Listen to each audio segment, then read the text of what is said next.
नमस्कार दोस्तों, knowledge max में स्वागत है आपका। क्योंकि हमारा चैनल अब जो हैक हुआ था वो वापस आ गया है, तो दोबारा हम इस पे एक्टिविटी स्टार्ट करते हैं। कल से स्टार्ट कर दिया है। आज के इस वीडियो में मैं आपको बताने वाला हूं 5 ऐसे तत्व जिनको भवन निर्माण के समय आप बिल्कुल भी इग्नोर नहीं कर सकते। उसकी जानकारी आपको रखनी ही पड़ेगी, उसके हिसाब से आपको काम करना ही पड़ेगा अगर आप सुख समृद्धि अपने घर में चाहते हैं। ये वास्तुशास्त्र का नियम है। और अगर आप वास्तुशास्त्र जैसी किसी चीज में विश्वास नहीं करते हैं तो ये वीडियो आपके लिए नहीं है। आप इसको स्किप कर सकते हैं यहीं और दूसरा वीडियो देख सकते हैं।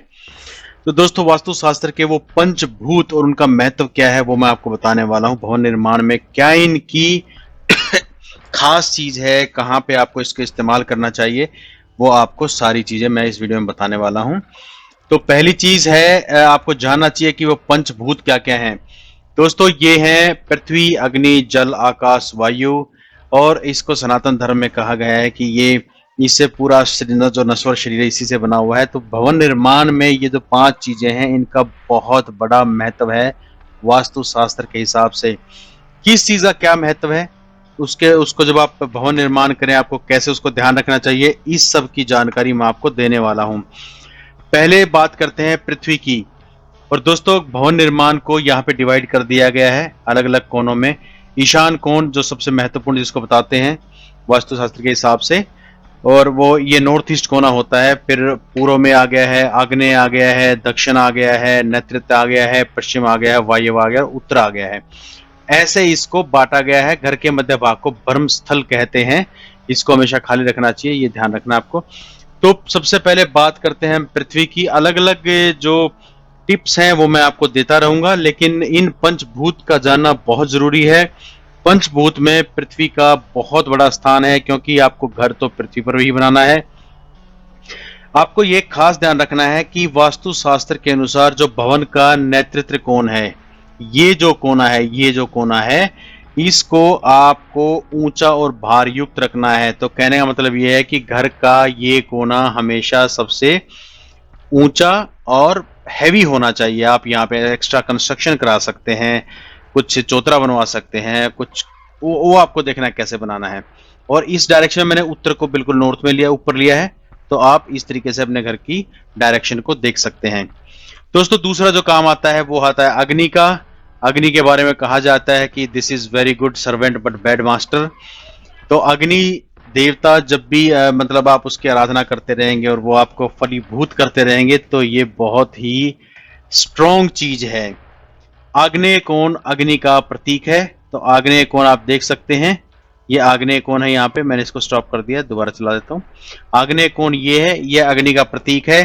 तो आग्नेय कोण में आपको क्या करना है, इसको खास ध्यान रखना है कि यहाँ पर आप पानी आदि की चीज का इस्तेमाल ना करें। जैसे अंडरग्राउंड टैंक आप बना रहे हैं, या सेप्टिक टैंक बना रहे हैं, या पानी की टंकी वहां रख रहे हैं, ये काम आपको नहीं करना। ये गंभीर हानि पहुंचा सकता है।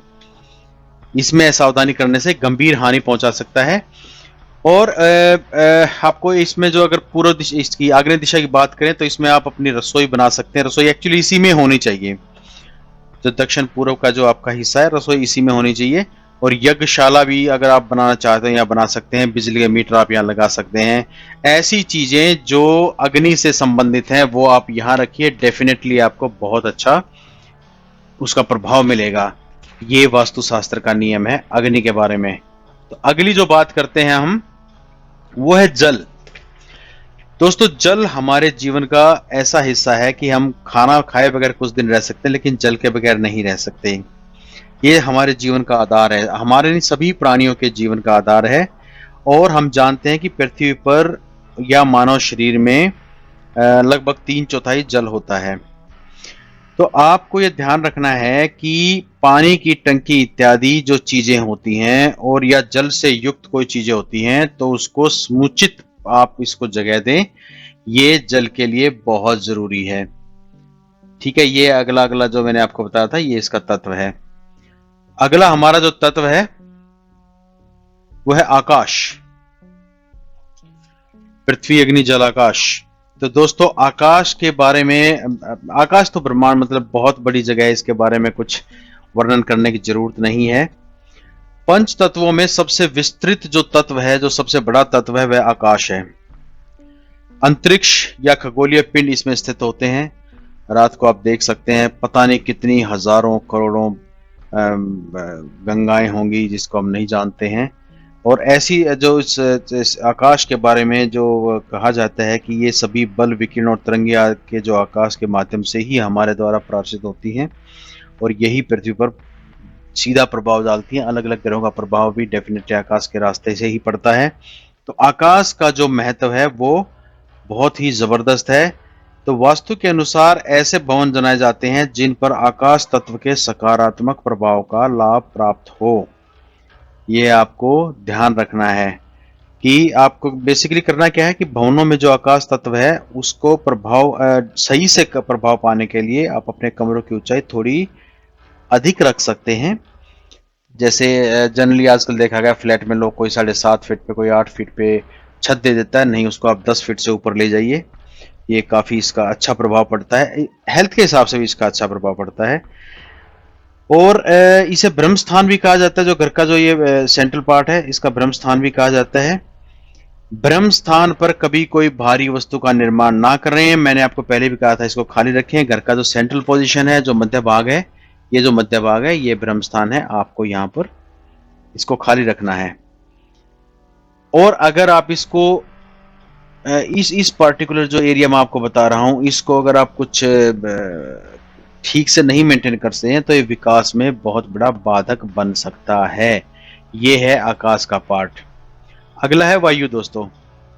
तो वायु हवा सांस लेते हैं हम हर चीज से, ऑक्सीजन से सांस लेते हैं।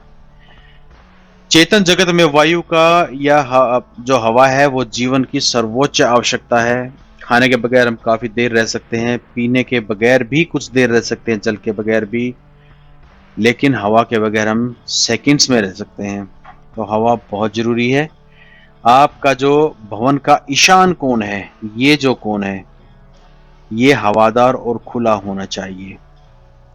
ये आपको ध्यान रखना है। शयन कक्ष या जो स्टोर रूम आपका, इस कोण में आपको यहां नहीं बनाने हैं। आपको यहां बनाना अपना शयन कक्ष, मास्टर बेडरूम। और ये जो उत्तर पूर्व जो कोण है ये जल का आधार है यहां पर। तो हवा की हम बात करते हैं, इसी से इसको खुला आपको रखना है। घर के भीतर भी हवा यदि स्थिर व अस्थिर है तो वायु तत्व का प्रभाव नकारात्मक पड़ता है।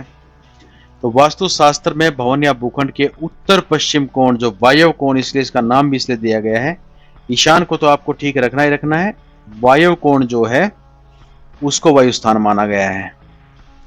तो ये भाग घर का खुला और हवादार होना चाहिए जिससे शुद्ध और ताजी हवा भवन में आसानी से प्रवेश कर सके। इस भाग में आपको खिड़की या रोशनदान जरूर लगाना है वायु कोण में। और आप अपने घर का सिस्टम देख सकते हैं कि वो कैसे चल रहा है। ये उत्तर दिशा को मैंने इस तरफ अंकित किया है। इसके इस तरफ ईशान है, वायव्य है, पश्चिम है, पूर्व है, आग्नेय है, नैऋत्य है। तो इस तरीके से आप पंचभूत को समझ सकते हैं और ये बहुत जरूरी है समझना। दोस्तों ये कुछ पंचभूत मैंने आपको दिखाया। आप वीडियो को रिवाइंड करके बार बार इसको देख सकते हो। नॉलेज मैक्स को सब्सक्राइब जरूर करना है और घंटी का बटन जरूर दबाना ताकि जो भी वीडियो हम डालें उसमें आपके पास उसका अलर्ट आता रहे। Thank you very much, take care.